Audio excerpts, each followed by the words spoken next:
নাকি আর কন্ডিশন রয়েছে? আরে হবে নাকি আর কন্ডিশন রয়েছে?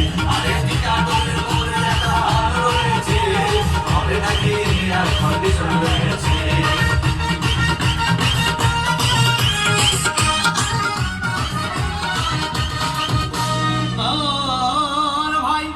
একদিন গেলাম সিনেমা দেখতে, আর রিক্সা থেকে নেমে দেখতে হলে কি সুন্দরী মেয়ে দাঁড়িয়ে আছে।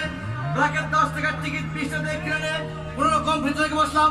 হঠাৎ দেখি পাশে চেয়ারে সেই মেয়েটি আমার পাশেই বসেছে। আরে হলে নাকি আর কন্ডিশন রয়েছে? আরে টিকাগড়ের মোড়ে একটা হাল রয়েছে, হলে নাকি আর কন্ডিশন